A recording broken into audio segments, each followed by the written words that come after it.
Hey guys, once again, this is your boy Gishi Dan, the artist and the vigilante entrepreneur. I wanted to talk some more about Bitcoin for the new folks. I don't feel there's enough people sharing information out there, so I'm gonna be your guy. I'm gonna be your go-to guy. I'm not gonna make this shit sound complicated because there's too many damn people trying to make this shit sound complicated. It's not complicated. I'm tired of seeing you guys using these complex jargon. You're confusing the hell out of the people. Let people know the nitty gritty, and that's what I'm here for. You want somebody simple that's gonna make this shit simple because it is simple. I'm your guy. And you want somebody that knows all aspects of this crap. I'm your guy. So let's talk. I noticed that when I first started dealing with Bitcoin, I've I've I've I've dealt with trading in the stock market before. I've dealt with trading on a stock market exchanges before, and it was similar. But one thing I noticed about Bitcoin is you had no idea, you had no idea how to tell if the coin was going to increase in value. Like how do I decide if I want to buy it? How do I decide if I should buy this coin? Is it good? Is when I buy it right now, is the price at a good price? Is it going to go up or is it going to go down after I purchase it? You know, this is the wild, wild west, folks. Okay, so if you're listening to this right now, and I just put this out recently, you are still in the times of the wild, wild west. Bitcoin, everybody kind of is familiar with the name Bitcoin, but Bitcoin is just one cryptocurrency. Okay, keep that in mind. Bitcoin is one cryptocurrency out of thousands. You go to coinmarketcap.com, and that's where you'll find the official price of the Bitcoin, but you'll also see that along with Bitcoin, there's about almost between 7 and 900 other types of cryptocurrencies. Matter of fact, CoinMarketCap even has a feature on there where you can go and click and see what are the newest coins that have just come out and what exchanges they're being traded on. Poloniex, Kraken, Bittrex, whatever. Okay, but how do you determine what the hell to buy? Make your market cap your starting point.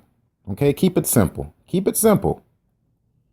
If a specific cryptocurrency has a nice market cap, meaning if its market cap is above 35 million, that's not too bad. You really want to kind of you really want to invest in something that's around 100 million. Something like that, it's still iffy. Cryptocurrency is very risky. That's why I call it the wild, wild west. If anybody tries to steal that term too, they got it from me. Okay, cryptocurrency. Every time I think of cryptocurrency, I just think of the wild, wild west because this is the new frontier. Like this is new territory for a lot of people. This is not like investing in the stock market.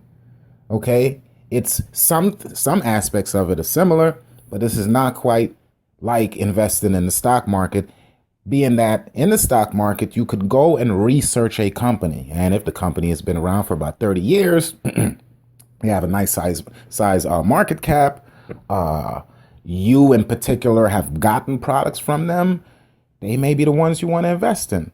But the thing about cryptocurrency is none of that matters when you're dealing with cryptocurrency. Most of these cryptocurrencies haven't been around for longer than 2 years.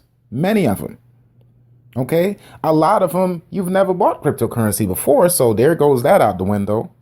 And the market cap could come from fundraisers. It doesn't necessarily have to come from people buying into the cryptocurrency. Look at Ethereum, look at Ant shares. A lot of these cryptocurrencies have gotten their startup money, their big size market caps from fundraising. So there's really no way for you to tell how they're going to do. So keep it simple. The first thing you want to look at is the market cap. Keep it simple. If they have a lot of money, more than likely, they're going to be around tomorrow. Okay? You want to look at the market cap. You want to look at the circulating supply. Okay? Don't just look at the circulating supply in regards to the coin. Look at the circulating supply in regards to other coins that have similar numbers of circulating supply. For example, let's say I know NEM is about 8 billion, I believe. NEM is in the billions as far as circulating supply. XEM, NEM, NEM. Okay? NEM is a type of cryptocurrency. So is Ripple. Ripple is in the billions. All right. Many of you have heard about Ripple. Ripple is a type of cryptocurrency, mostly for big banking institutions, so they could, process transactions a lot quicker than banks are now. Honestly, I don't fuck with Ripple. I don't believe in Ripple. I believe they exist. I'm going to kind of veer off for a second, but we're going to come right back. All right. With Ripple, banks exist because they have been shady for many, many years. Banks exist because they have been operated and funded one way for many, many years. And cryptocurrency is not going to make banks any better than they are now. It is going to be hard for Ripple to be decentralized when you're working with big banking institutions that have relationships and have to handle transactions with each other. I just don't see that happen. I do not believe in Ripple. I don't care what anybody says. I don't believe in Ripple. Okay, so let's come back. NEM has 8 billion circulating supply of coins. Ripple has, let's say, 33. I'm guessing. I don't know all my numbers like that. Ripple has 33 billion. But NEM is worth 1/100 of a penny, and Ripple is worth 30 cents. There you go. That's a good example to tell you, hey, Ripple has the potential to go up. Why? Because Ripple's market cap is not too far from NEM's. NEM's market cap is not too far from Ripple's market cap. The circulating supply isn't too far from Ripple's circulating supply. Actually, it's less. That means that the value should be more per coin. But the difference with them is it's not worth as much as Ripple, who has way more, probably 2 or 3 times the amount circulating in coins. So that tells you right there that there's room for NEM to grow. And I just want to look at one coin that has a similar market cap and similar circulating supply. I try to find, maybe 2 or 3 other coins that are similar to NEM, have that market cap, or have a good 100 millions, market cap, and have a good, similar amount of circulating supply. And then you kind of gauge it like that. Okay, this one is worth 20 cents, but NEM is only worth 1/100 of a cent. It definitely has room to go up. So that's how you would gauge it. That's not the only way. So we talked about market cap and circulating supply. What else can you use to decide if you should buy a coin or not? Well, what have you been hearing on the news about it? This is the wild, wild west. People with CNN, Bloomberg, they don't talk about cryptocurrency like that. We'll get into that later. That's a whole nother subject. But they don't talk about cryptocurrency like that. So what else can you use? You don't really have a lot of news to go off of. Well, we got the cryptocurrency news. We got articles from a lot of these guys, a lot of these young writers. Props to, shouts out to all my journalists, man, that have taken on the cryptocurrency aspect of news. Like, I love those guys because they really keep me up to date. This is the wild, wild west. So they're one of my strongest tools that I use on buying a coin. So the cryptocurrency news will tell you if new companies have signed on with a coin and as far as a partnership, or if they funded they've donated or contributed money to a coin to help further research protocols like, protocols or TCP, IP, things that protocols are things that are rules that justify how the coins work. Meaning the coin, let's say, can move to that wallet right there, but it has to do this first before it settles in that wallet.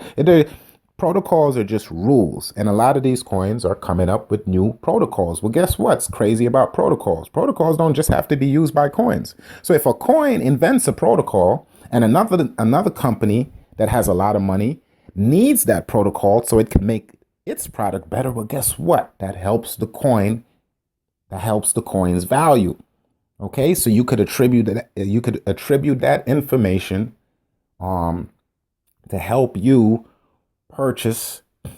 in your purchasing decision. That's probably the coin you're going to want to pick up. Look and see what's been going on with it. Okay? That's not the only way. What's another way you can tell if this is a coin that you should buy? Well, look at the community. Does the coin have a community? Does it have an active community? Okay, a lot of coins have been around for years and years because they have active communities. Dogecoin is one of those coins. I'm a, devout member of Dogecoin. I love Dogecoin. Saying it ain't worth crap, but it's been around. And it's only increased in value since I've started messing with it. I haven't seen it reverse back in value. It isn't worth none, but it wasn't worth none when I started messing with it. But it's increased in value. Not much, but it's increased. It's never fallen back. And it has one of the largest communities around. It's fun to talk about. You have people you could bounce ideas off of. That's what makes these are the things that make a coin valuable. So when you start choosing, once again, we're going to go over it. Market cap. Okay. How much money is the coin working with? Okay. How much money has people put into investing into the coin? You really want it to be kind of in the 100 millions. You could catch a coin every now and then when it's new, but you still really kind of want it to be past like 50 million, man, because you don't want to wake up the next day and the coin is gone. It's disappeared, or you hear an exchange is not even gonna put the coin on their exchange anymore. They're about to kick the coin off the exchange. That's happened to a few coins out there. And those coins have cried and whined, but they had to step their game up. Okay? Because let's make this quite clear. All right? The investors are really what makes a coin take off, man. Okay? Coins, you could come out with a coin today, but if you don't really have somebody that's gonna jump start it for you, give you that first 100,000 to give you that leeway to get it on an exchange, you're going to have a hard time getting your coin off the ground. So market cap is very important. Circulating supply in regards to other coins that are on the market is very important as well. Not just circulating supply. Circulating supply in regards to other coins that share similar circulating supply and similar market caps. Very important if you're looking at a specific coin to invest in. Okay? Newsworthy information. What has the coin been doing? Has it been making news? Has it been coming up with new protocols? Has it been coming up with new features to be quicker, more efficient, easier for the people to use? Has it been doing that? Okay? What's the community look like? Does the coin have its own website with its own forum where it has plenty of members talking back and forth all the time about that particular coin? That is what you are looking for. This is not the stock market. A lot of these coins haven't been around longer than 2 years. So this is the information that's going to help you say, you know what?